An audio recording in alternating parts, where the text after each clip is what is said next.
Imagine um homem coberto de chagas, sentado sobre cinzas, com os olhos inchados de tanto chorar, observando as ruínas daquilo que antes foi sua vida.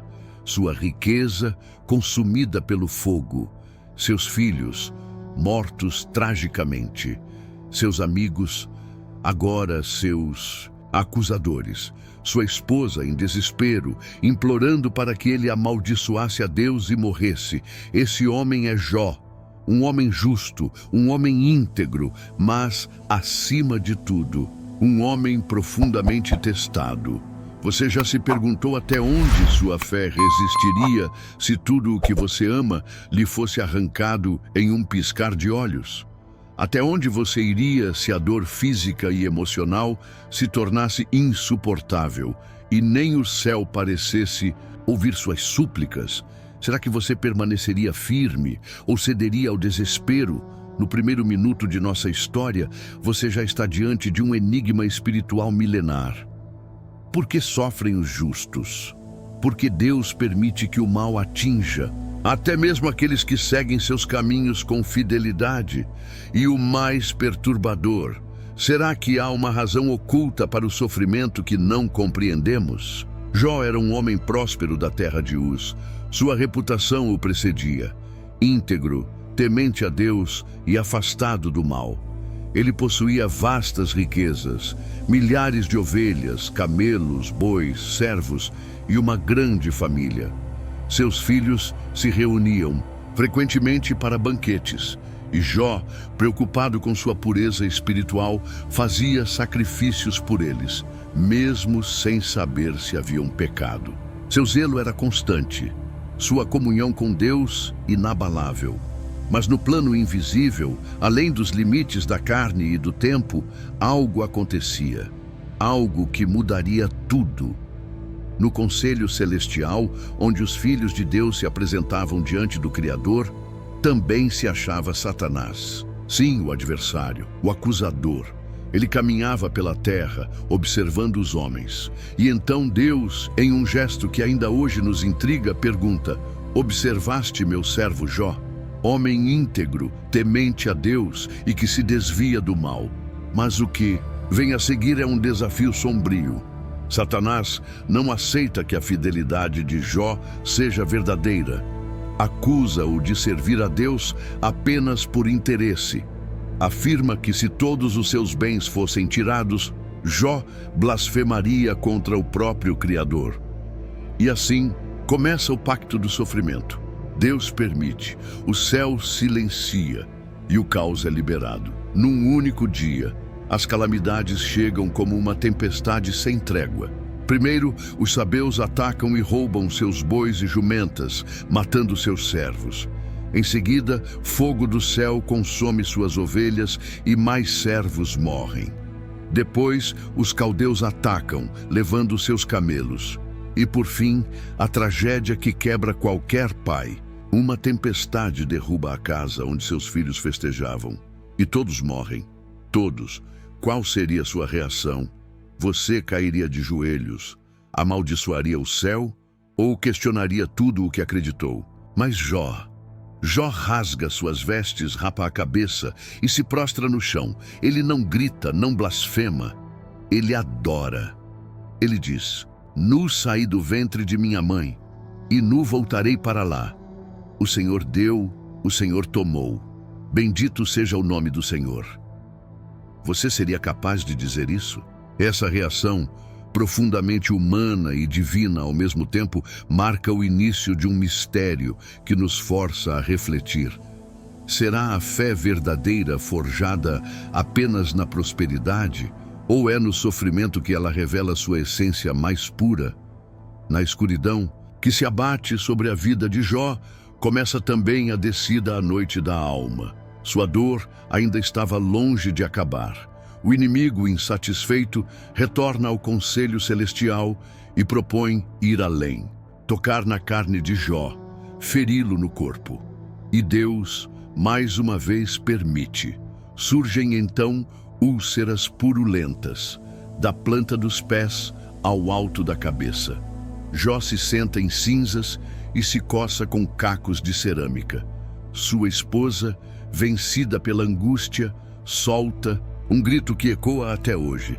Ainda retens tua integridade? Amaldiçoa a Deus e morre. Mas ele responde: falaste como uma louca. Receberemos o bem de Deus e não o mal? Quantos de nós suportaríamos até aqui? Quantos ainda manteriam a fé diante de tamanho abismo? Comente abaixo. O que você faria se estivesse no lugar de Jó? O silêncio. Um silêncio que grita. Um vazio que ecoa dentro do peito. Jó, sentado sobre cinzas, ferido em carne e alma, observa tudo o que foi destruído. As risadas de seus filhos agora são lembranças soterradas sob os escombros. Os campos antes férteis agora estão vazios. A solidão pesa como uma montanha sobre seus ombros. E então os seus amigos chegam. 3 homens, Elifaz, Bildade e Zofar. Ao avistarem Jó de longe, mal o reconhecem. Seu rosto desfigurado pela dor, seu corpo coberto de chagas, sua alma mergulhada na escuridão. Eles rasgam suas vestes, lançam pó sobre suas cabeças e durante 7 dias e 7 noites, ninguém diz uma palavra. Apenas o silêncio acompanha o lamento de um homem destruído. Mas o que parecia compaixão, aos poucos revela-se julgamento. Elifaz, o primeiro a falar, sugere que o sofrimento de Jó é consequência de algum pecado oculto. Quem já pereceu sendo inocente? Ele questiona. Em outras palavras, Jó, você deve ter feito algo terrível para merecer isso. E essa é a primeira facada no coração de um homem que já perdeu tudo. Você já foi acusado injustamente? Já sentiu que até mesmo quem deveria te consolar virou as costas ou apontou o dedo? Bildade reforça a ideia de que Deus não rejeita o justo. Zofar vai ainda mais longe, chamando Jó de falador, insinuando que ele merece até mais do que está sofrendo. E assim, capítulo após capítulo, vemos um homem sendo julgado, humilhado e constantemente instigado a admitir uma culpa que não cometeu. Mas Jó resiste, não por orgulho, mas porque sabe que não há maldade em seu coração. Ele não se julga perfeito, mas não aceita a lógica cruel de que todo sofrimento é resultado direto do pecado. Jó clama, Jó grita, Jó argumenta. Ele não entende o porquê de tudo aquilo, mas continua buscando respostas no Deus que parece ter se escondido. Você já se sentiu assim? Como se Deus estivesse em silêncio quando você mais precisava dele. Essa luta não é apenas externa, é interna. Jó oscila entre a esperança e o desespero. Em um momento clama pela justiça divina, no outro amaldiçoa o dia em que nasceu. Seus questionamentos perfuram o tempo. Por que Deus permite que os ímpios prosperem e os justos sofram? Onde está Deus quando o justo é esmagado? São perguntas que ainda hoje ecoam nas madrugadas silenciosas de milhares de corações aflitos. Jó se sente abandonado, mas algo dentro dele ainda pulsa. Ele não amaldiçoa a Deus. Ele continua orando, continua clamando, porque mesmo na escuridão, sua fé ainda arde como uma brasa quase apagada, mas viva. E então surge uma figura enigmática, Eliú, um jovem que até então observava em silêncio. Ele repreende tanto Jó quanto os outros 3 amigos. Acusa Jó de justificar a si mesmo mais do que a Deus e critica os amigos por não conseguirem consolar. Eliú fala com intensidade, com paixão. Ele afirma que Deus fala, mesmo quando pensamos que ele está em silêncio. Seja por sonhos, dores ou até mesmo o sofrimento, Deus sempre está comunicando algo. Será que o sofrimento é, de alguma forma, uma linguagem divina? Eliú não resolve o dilema, mas prepara o terreno para algo maior. Algo que Jó não esperava. Algo que mudaria tudo. Do meio de um redemoinho, Deus fala. A voz que rompe o silêncio. A voz que ecoa nos confins da alma. Deus não responde diretamente às perguntas de Jó. Em vez disso, ele faz perguntas, muitas perguntas. Onde estavas tu quando eu lançava os fundamentos da terra? Quem lhe pôs as medidas? Podes tu comandar os raios? Conheces os segredos do mar? Deus revela a vastidão de sua criação, a complexidade do universo, o mistério de sua sabedoria. E com isso, Jó percebe: há muito mais entre o céu e a terra do que sua dor pode alcançar. Sua compreensão é limitada, mas sua fé precisa ir além do entendimento. Você confiaria em Deus mesmo sem respostas? A tempestade se acalma, mas o eco das palavras divinas continua ressoando na alma de Jó. Deus não havia lhe dado explicações, nem revelado os bastidores celestiais onde tudo começara. Não havia contado sobre o desafio de Satanás, tampouco explicado o propósito por trás da dor. No entanto, ao ser confrontado com a grandeza do Criador, Jó finalmente entende algo essencial. A fé não depende de compreender os planos de Deus, mas de confiar nele, mesmo quando tudo parece obscuro. Aqui, uma das maiores revelações dessa história ganha forma. Não somos convidados a entender tudo. Somos convidados a crer, a confiar que mesmo quando o céu parece fechado, Deus ainda está no controle. É nessa confiança silenciosa que nasce a verdadeira espiritualidade. E Jó, diante da revelação da majestade divina, se rende. Ele diz: antes eu te conhecia só de ouvir falar, mas agora os meus olhos te veem. Essa frase é como uma lâmina cortando a ignorância espiritual. Jó compreende que há uma dimensão mais profunda da presença divina, que só se acessa pelo sofrimento. Ele não nega a dor, não ignora as perdas, mas reconhece que em meio às trevas encontrou algo infinitamente mais valioso, uma visão real do Deus vivo. Quantas vezes em nossas vidas precisamos passar pelo vale da sombra para realmente enxergar quem é Deus? Quantos de nós só despertamos espiritualmente quando perdemos tudo aquilo que considerávamos essencial? Jó se arrepende, não porque pecou como acusavam seus amigos, mas porque entendeu que havia limitado Deus à sua própria lógica humana. Ele reconhece que falou de coisas que não compreendia. E aqui, mais uma vez, a humildade se revela como o portal para a restauração. E então, Deus volta sua atenção aos amigos de Jó. Ele se ira contra Elifaz, Bildade e Zofar. Vocês não falaram de mim o que era reto, como meu servo Jó. Isso é impactante. Jó, que ousou questionar, foi considerado justo.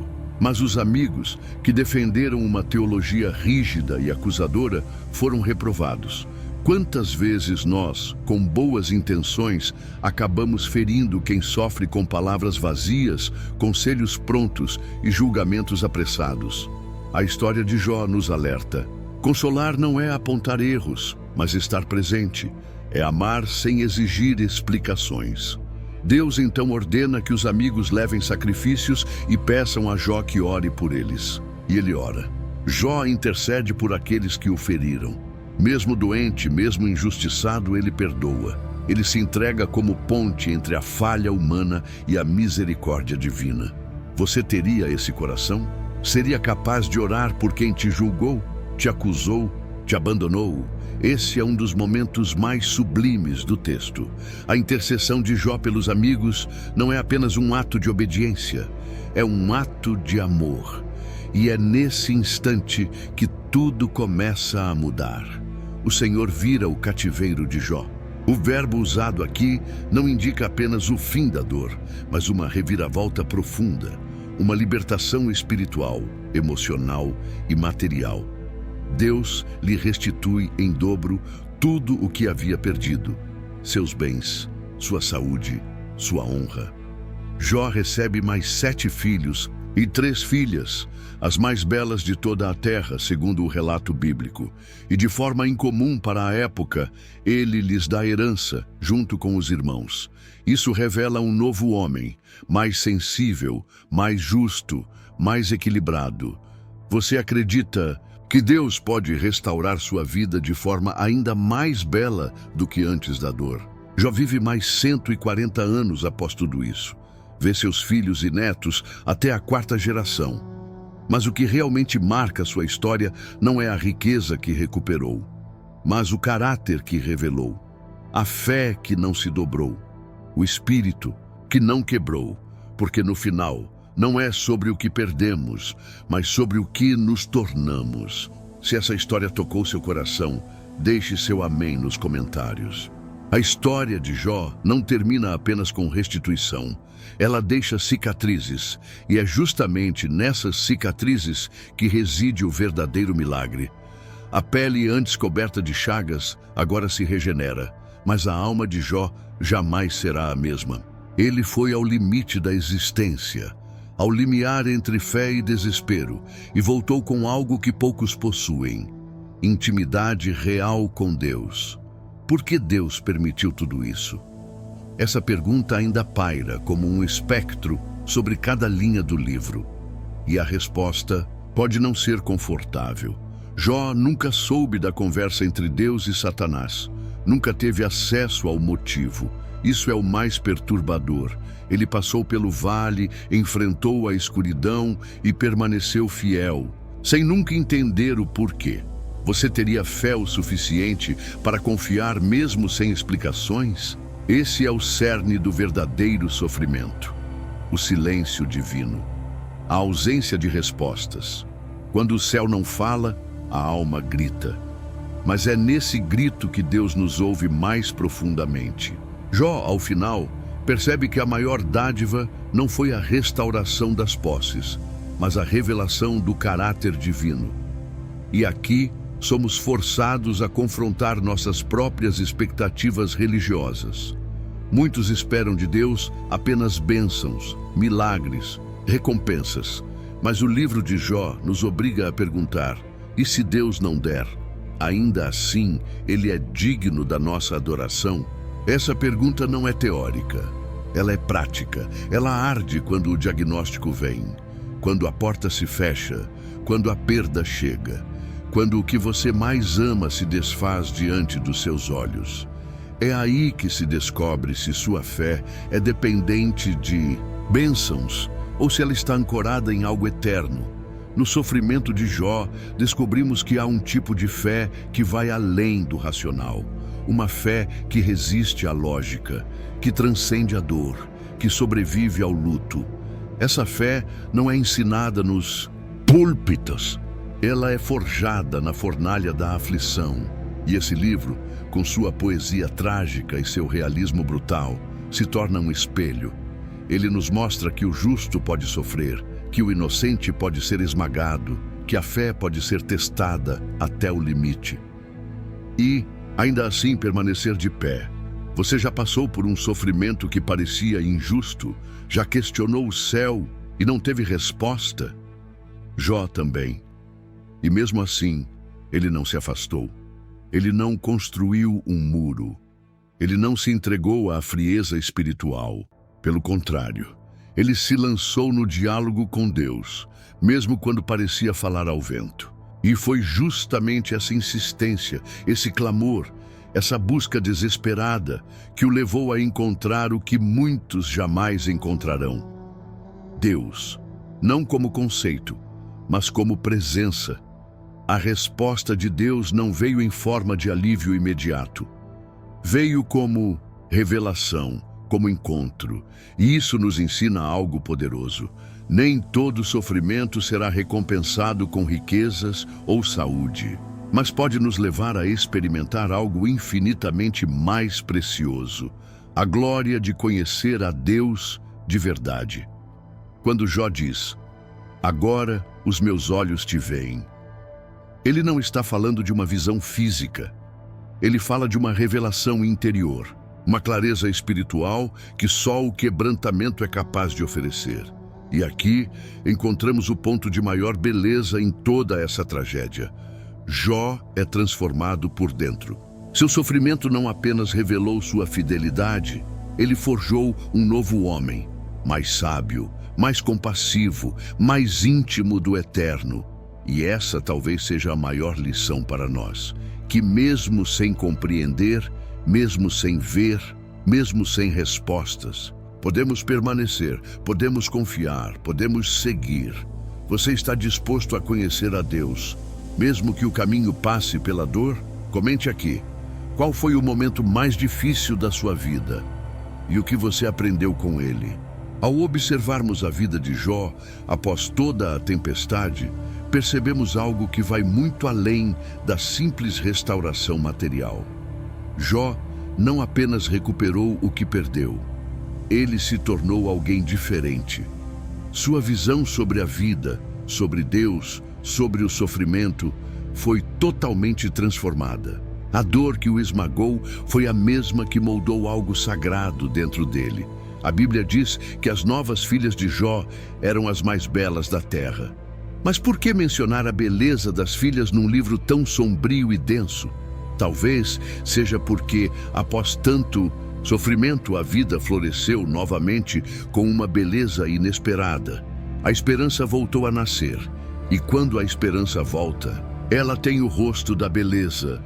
Será que mesmo depois da tragédia ainda podemos encontrar beleza? Será que a vida ainda pode florescer após a dor? Jó nos mostra que sim, mas não sem marcas. Ele carregou para sempre o peso da memória. Cada risada dos novos filhos devia ecoar a lembrança dos que partiram. Cada nova bênção trazia também a memória do luto. Mas é assim que a vida funciona. Cicatrizes não desaparecem. Elas nos lembram do que superamos. Talvez você esteja vivendo hoje o capítulo mais escuro da sua história. Talvez esteja questionando se Deus realmente se importa. Talvez esteja chorando sozinho, esperando que o céu te responda. A verdade é que muitas vezes o céu permanece em silêncio, mas isso não significa ausência. O silêncio de Deus não é indiferença, é mistério, e é nesse mistério que mora a fé. Crer sem ver, esperar sem sinais, amar mesmo sem entender. É exatamente aí que Jó foi provado e aprovado. Deus nunca prometeu uma vida sem dor, mas prometeu estar conosco em cada lágrima. Ele nunca disse que não perderíamos, mas nos garantiu que mesmo nas perdas podemos encontrar um propósito eterno. Jó viveu isso. Jó personificou isso. E hoje, milhares de anos depois, sua história continua a tocar corações. Não porque ele venceu, mas porque ele resistiu. Porque ele não perdeu a fé, mesmo quando tudo parecia ter sido arrancado. Você está disposto a manter sua fé, mesmo no silêncio? Se você está passando por momentos difíceis, lembre-se, a dor não define seu destino, ela molda sua jornada. E se você persistir, se continuar confiando, poderá dizer como Jó: antes eu te conhecia de ouvir falar, mas agora meus olhos te veem.